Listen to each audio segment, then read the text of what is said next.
오늘의 설교 제목은 야곱 이야기입니다. 이야기란 말이 의미를 가집니다. 본래 성경은 옛날에 이야기로 전해져 왔습니다. 아버지에게서 아들로, 어머니가 딸에게로, 할아버지가 손주에게로, 밥상머리에서 입에서 입으로, 가슴에서 가슴으로 이야기로 전해져 왔습니다. 어느 땐가 그 이야기를 영감을 받아 기록한 것이 성경입니다. 신학에서는 그 이야기를 사가 형태로, 이야기 형태로 전해져 왔습니다. 오늘의 주제는 야곱의 이야기입니다.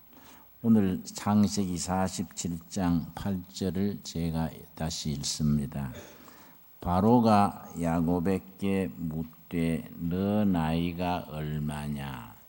야곱의 11번째 아들이 요셉입니다.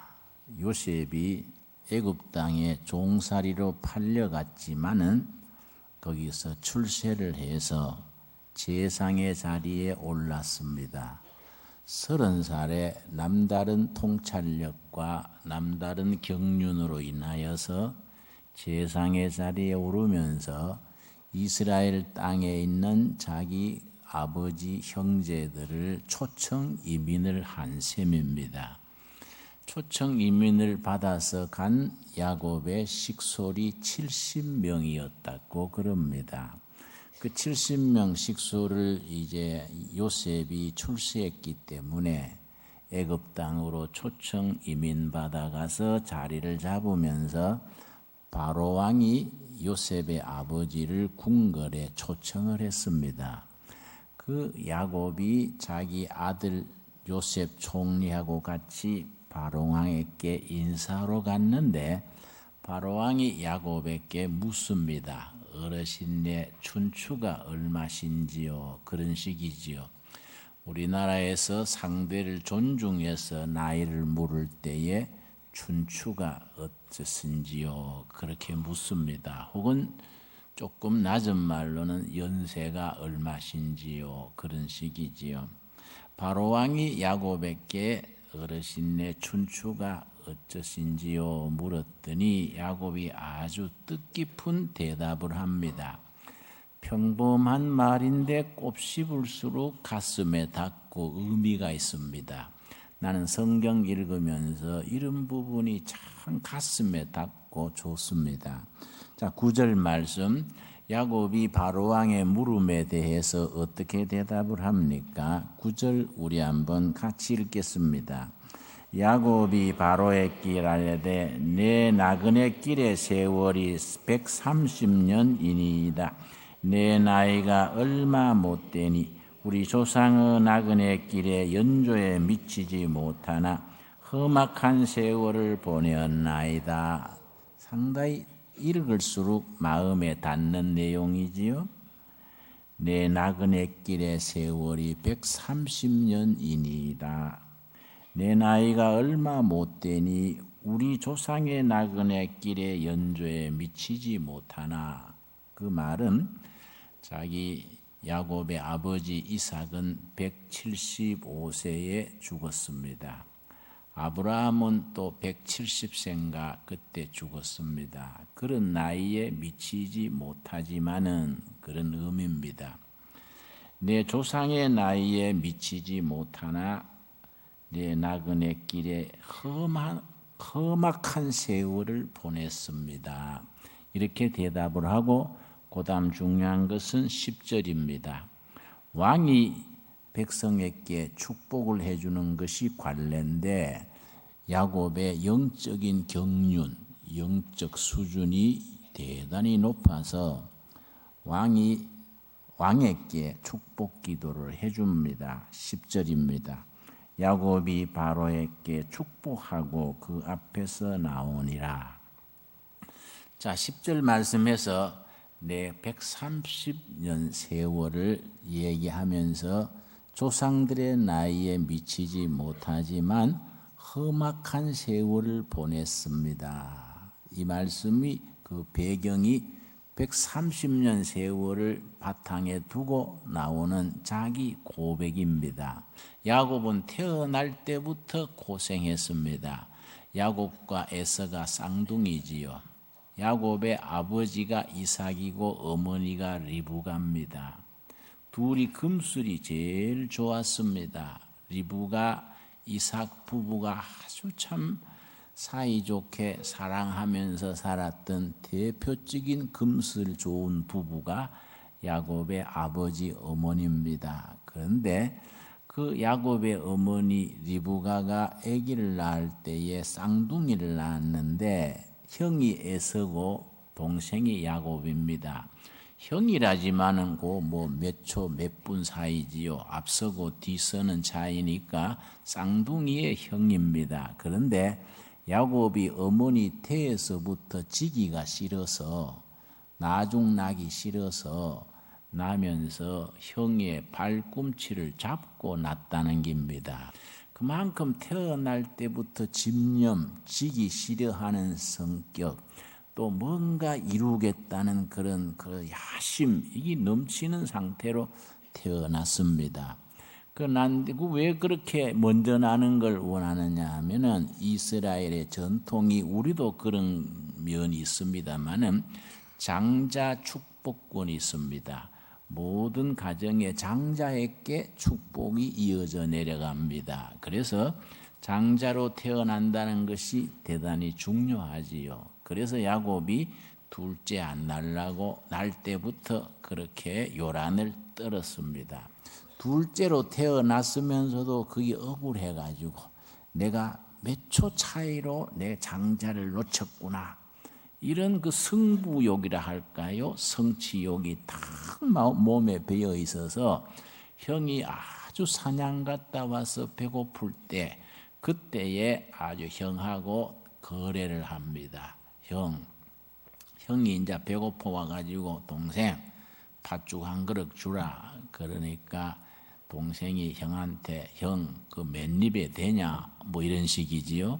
형이 나한테 한 가지 약속을 해라. 내 팥죽 줄게. 그 뭔 약속할 거냐? 그러니까 형 장자권을 나한테로 넘겨. 그럼 내가 팥죽 줄게. 그런데 형 에서가 그런 점에서 삶의 의미, 가치관이 참 부족한 그냥 들사나입니다. 들에 뛰어다니고 짐승 잡고 하루하루 살아가지 어떤 가치관이나 명분, 미래지향적인 이런 점에 대해서는 머리가 빈 사람입니다. 그래 가지고 뭐 배고픈데 뭐 장자 뭐 어떻고 둘째 뭐 어떠냐 하고 장자권을 소홀히 했습니다. 그래 네 장자 해라. 그리고 팥죽하고 바꾸었습니다. 그랬는데 그 야곱이 아주 계획적으로 그렇게 한 걸 형은 미처 잘 몰랐지요. 자기 아버지 이삭이 오래 살면서 175세에 죽었으니까요. 나중에 눈이 어두워졌습니다. 아버지가 숨 거두기 전에 장자를 불러서 축복해 주는 것이 그 사람들의 관례입니다.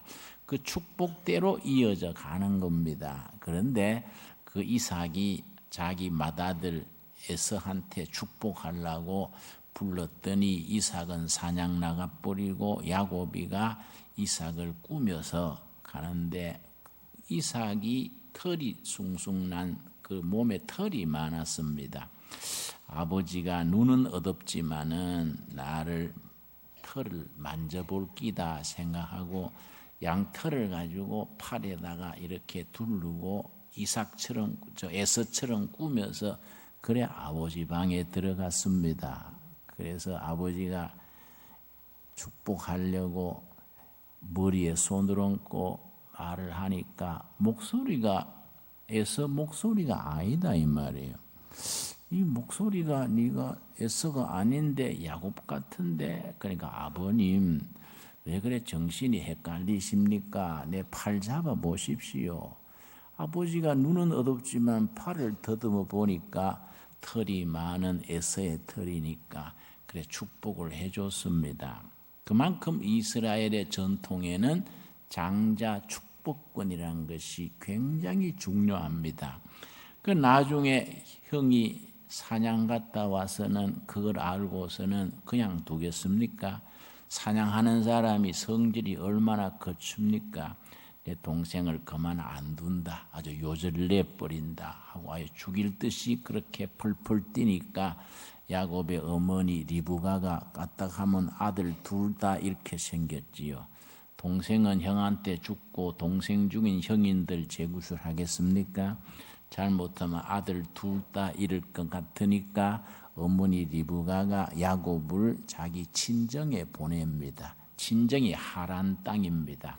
하란에서 가나안 땅까지는 한 400km, 여기 부산에서 서울 오는 거리 그 정도가 됩니다. 그래서 야곱이 자기 형의 분노를 피해서 지금 하란 외갓집으로 가는 겁니다. 그 말씀이 창세기 28장입니다. 대단히 중요합니다. 창세기 28장은 많은 예술가들이 28장으로 그림을 그리고 음악가들이 작곡을 하고 소설가들이 글을 쓰고 했던 영감이 넘치는 내용이 창세기 28장입니다. 28장 속에 아주 묵상할 제목이 많이 들어 있습니다. 28장 10절 말씀.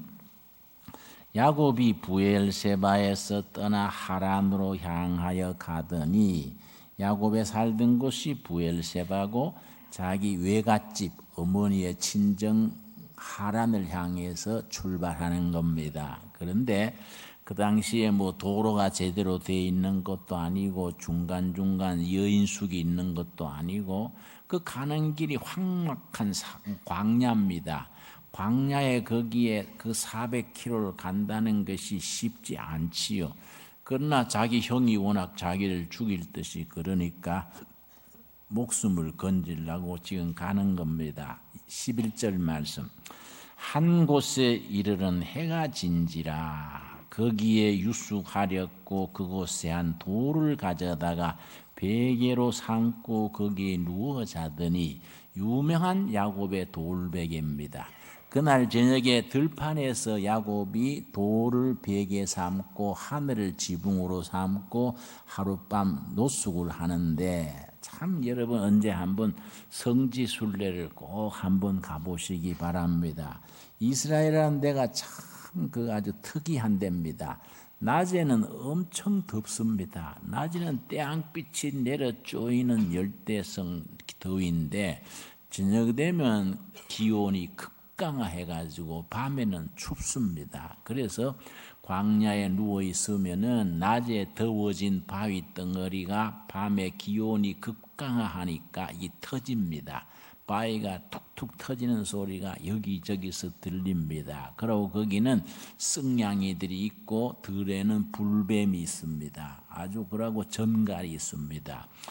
아주 그런 참 광야란 데가 어떻게 보면은 아주 무서운 곳입니다. 거기서 돌베개 베고 자는 겁니다. 그래서 이 부분이 많은 찬송가가 여기서 나오고 그림이 나오고 그렇게 합니다. 12절입니다. 12절 말씀. 야곱이 돌베개를 베고 그렇게 자는데 12절 꿈에 본즉 사닥다리가 땅 위에 서 있는데 그 꼭대기가 하늘에 닿았고 또 본즉 하나님의 사자들이 그 위에서 오르락 내리락 하고 그 유명한 야곱의 사다리입니다. 야곱이 꿈에 본 사다리입니다. 야곱이 꿈에 하늘에 닿는 사다리가 걸리고 사다리 꼭대기에 하나님이 계셔서 야곱에게 말씀하시는 겁니다. 하나님께서 그 사다리 꼭대기에서 야곱에게 이르기를 나는 너 조상의 하나님, 넌 아브라함의 하나님, 이삭의 하나님이다. 내가 너와 같이 있겠다. 너가 누운 땅을 너와 너 자손에게 내가 주리라. 이렇게 축복의 말씀을 하셨습니다. 그런데 꿈에 하나님을 뵙고 나서 꿈 깬 뒤에 야곱이 변화되는 겁니다. 꿈에 깨서 모릅니까? 16절입니다. 16절 말씀 우리 한번 같이 읽겠습니다. 야곱이 잠이 깨어 이르되 여호와께서 과연 여기 계시거늘 내가 알지 못하였도다. 바로 이 말씀이지요. 어제 저녁에 잠들기 전에도 하나님은 같이 계셨는데 자기가 몰랐던 거이지요. 하나님은 어제 저녁에 잠들기 이전에도 하나님은 자기와 함께 하셨지만은 바로 임마누엘 하나님이지요. 자기가 몰랐던 거지요. 우리도 마찬가지입니다. 세상 살아가면서 우리가 하나님은 늘 우리와 임마누엘로 동행하지만은 우리가 영적으로 깨닫지를 못해서 영적인 눈이 열리지를 못해서 그걸 개안이 된다. 10개자 눈안자 영적 눈이 열리지를 못해서 우리와 함께 계시는 하나님을 모르고 지나는 겁니다. 야곱이 지금 그 얘기지요. 잠이 깨어 가로되 하나님이 과연 나와 같이 계셨는데 내가 몰랐구나. 알고 나면은 축복이고 모르면은 탄식과 눈물과 방황이 있는 겁니다. 그래서 하나님이 과연 여기 계셨는데 내가 몰랐구나. 그 다음에 17절 말씀.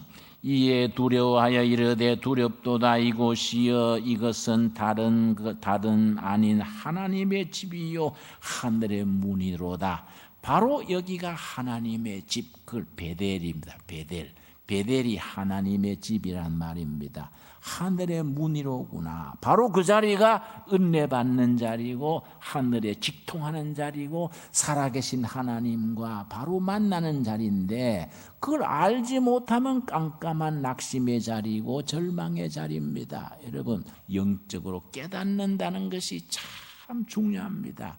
야곱이 그 베델 광야에서 잠이 깨서 자기와 함께 하신 하나님을 깨닫고 나서 바로 여기가 하나님의 집이고 하늘의 문이로다. 그러고 뱅에 자던 돌을 채워서 돌단을 쌓아놓고 내가 언젠가 내가 세상에 나갔다가 성공해서 돌아오면은 이 자리에 내가 하나님께 제단을 쌓겠다. 그러면서 그 들 이름을 짓기를 베델이라 하나님의 집이라 이렇게 이름을 붙였었습니다. 그 뒤로 야곱이 하란 외갓집에 갔지요. 하란 가서 거기서 20년을 같이 지냈습니다. 그런데 거기에서 자기 라헬과 연애를 했지요. 그 외사촌이지요. 외사촌하고 연애를 해서 결혼을 하는데 야곱이 그 사기성이 있지 않습니까? 아버지 속이고 형님 속이고 했는데 나는 사람 위에 뛰는 사람 위에 나는 사람 있다 그랬지요. 임자 만난깁니다. 야곱보다 단수가 높은 사기성 있는 외삼촌을 만난 거예요. 그래 임자 만난 거이지요. 그 외삼촌이요. 야곱이 자기 딸 라헬을 연애하는 걸 딱 눈치채 가지고 노임도 안 주고 14년을 부려먹었습니다. 14년을. 그래서 뭐를 그러면 네 딸을 줄 듯 말 듯 하면서 그렇게 아주 야곱을 다루어가지고 그냥 부려먹은 겁니다. 나중에 네가 내 딸을 좋아하면은 7년을 무료 봉사를 해라. 그러면 딸을 주겠다.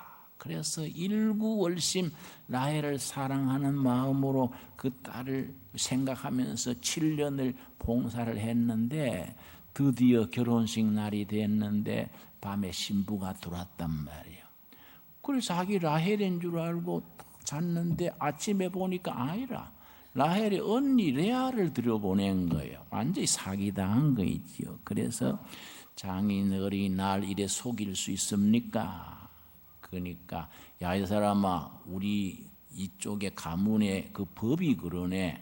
동생이 먼저 시집가는 법이 없네. 언니가 먼저 가야 되네. 이래가지고 오리발을 내고서는 네 라헬을 꼭 하려면 7년 머슴살이 더 해라. 이래가지고 꼬박 14년을 그렇게 머슴살이하고 라헬하고 결혼한 겁니다. 그런데 나는 야곱을 굉장히 좋아하는데요. 이런 점이 좋아요. 자기 사랑하는 여인을 위해서 14년을 그렇게 열심히 일할 수 있는 그 정열, 그게 얼마나 멋있습니까? 응? 나는 야곱이 14년 동안에 그렇게 정열을 바쳐서 한 여인을 위해서 인생을 걸었던 그 패션, 이런 게 참 좋아요. 정열 있는 사람이 쓰임 받습니다. 여러분, 하나님이 그 패션을 쓰시는 겁니다. 하나님께서 세상적인 정열이 성화가 되어서 하나님을 섬기는 영적인 정열로 바뀌는 겁니다. 야곱의 삶이 바로 그런 삶이거든요. 그런 젊은 날에 한 여인을 위해서 14년을 던지던 그런 정열이 창세기 35장 가서 바뀌는 겁니다. 창세기 35장 보겠습니다. 여기서 세상을 향하던 정열, 육적인 정열이 영적인 정열로, 하나님을 향하는 정열로 성화가 되는 겁니다. 이런 점에서 야곱이 우리에게 위대한 사표가 되는 겁니다. 우리가 젊은 날에는 개인적인 앰비션이 있고 개인적인 포부가 있고 그렇지만은 나이 들어가면서 야곱처럼 하나님 앞으로 점점 더 가까이 가서 하나님을 향한 정열, 진리를 향한 정열, 하나님이 기뻐하시는 사명에 자기를 던질 수 있는 이런 삶으로 극복, 성화되어 간다는 것이 얼마나 중요합니까? 그 계기가 창세기 35장에 있습니다. 창세기 35장. 그래서 창세기 35장을 뭐라고 말하느냐면은 첫 번째 부흥회라 그럽니다. 성경에 나타나는 첫 번째 부흥회, 야곱의 가정 부흥회입니다. 1절 말씀. 하나님이 야곱에게 이르시되 일어나 베델로 올라가서 거기 거주하며 너가 너 형 에서의 낯을 피하여 도망하던 때에 너게 나타났던 하나님께 거기서 제단을 쌓아라. 이때 야곱이가 어떤 처지냐 하면은 집 떠난 지 30년 만입니다. 30년 만에 뭔가 성공해서 돌아가겠다고 자꾸 고향 가는 걸 늦췄는데 완전히 외통수에 막 걸렸습니다. 야곱의 아들들이요, 야곱의 딸 중에 디나란 딸이 있었는데 동네 마실 갔다가 추장 아들이 딸을 강간했어요. 그 야곱의 아들들이 그걸 복수를 했습니다. 복수해서 막 죽였어요. 그런데 추장은 큰 문중이란 말이에요. 야곱의 가족은 몇이 안 된단 말이지요. 추장 아들을 죽여놨으니 가만히 있겠습니까? 야곱의 가족이 몰살당하게 됐습니다. 이런 절대절명의 위기 중에 위기를 만났는데 이때 하나님께서 나타나서 베델로 올라가라. 네가 살 길은 네가 젊은 날에 만났던 그 하나님께로 돌아간 길 외에 다른 길이 없다. 네가 살려면은 네 살아온 세월에 네와 함께 했던 베델의 하나님께로 돌아가라. 이렇게 말씀하시는 겁니다. 야곱이 그래서 뭐라 그랬습니까? 3절이지요. 3절. 35장 3절 우리 한번 같이 읽겠습니다. 우리가 일어나 베델로 올라가자. 내 환난 날에 내게 응답하시며 내가 가는 길에서 나와 함께 하신 하나님께 내가 거기서 제단을 쌓으려 하노라. 집안 대소가 다 모아놓고 우리가 일어나 베델로 올라가자. 내 지나온 세월 30년간 내 길에서 동행하시던 하나님, 내 기도를 들어 응답하신 하나님, 그 하나님께로 돌아가자. 그래서 가족들이 전부 단합해가지고 빈손 털고 목숨 하나 건져서 베델로 가는 길입니다. 그랬더니 9절입니다. 9절이 결론이지요. 야곱이 밧닷 아람에서 그 다음 뭐라 그랬습니까? 고개 줄을 칩시다. 돌아오매. 고개 줄을 칩시다. 돌아오매. 야곱이 돌아오매. 하나님께서 야곱이 돌아오기를 기다리고 계셨던 겁니다. 돌아오매 하나님이 다시 야곱에게 나타나 그에게 뭡니까? 복을 주시고 하나님은 복을 준비해 놓고 야곱이 돌아오기를 기다리셨는데 야곱은 그 복을 세상에서 얻어보려고 초상집의 개처럼 이리 뛰고 저리 뛰고 30년 세월을 그렇게 헤매고 다녔는데 세상에서 복은커녕 자기 목숨줄마저 끊어질 그런 위기에 직면했을 때에 드디어 하나님께서 나타나셔서 베델로 돌아가라. 야곱이 돌아오매 하나님께서 복을 주시고, 그 다음 뭐라 그랬습니까? 10절 말씀이 야곱의 삶의 전환이지요. 대전환입니다. 10절, 야곱이 그에게 이르시되 너 이름이 야곱이다마는 너 이름을 다시는 야곱이라 부르지 않겠고 뭐라고 부릅니까? 이스라엘이 너 이름이 되리라. 그래서 야곱이 이스라엘로 변화된 역사가 우리 신앙인들의 기도 제목이 되어야 합니다. 야곱은 누굽니까? 육의 사람, 세상의 사람, 세상에서 입신 출시하겠다고 가장 눈을 부릅뜨고 뛰어다니던 육의 사람 야곱인데, 이스라엘은 누굽니까? 영의 사람, 하나님의 사람. 세상 그 손 다 털고 베델로 올라가서 전능하신 하나님, 내 나그네 길에 나와 동행해 주셨던 하나님, 내 기도를 들어 응답하셨던 하나님, 내 삶이 벽에 부딪혔을 때마다, 외통수에 움치고 뛸 수 없을 그런 궁지에 직면했을 때마다 나에게 나타나서 베델로 올라가라 이러신 하나님께로 돌아가자. 야곱이 돌아가매 하나님께서 복을 주시고, 이제부터 너는 야곱이 아니다, 이스라엘이 되리라. 여러분, 야곱에서 이스라엘로 변화되는 역사가 우리 심령 가정 삶의 현장에 임할 수 있게 되기를 바랍니다. 기도하겠습니다.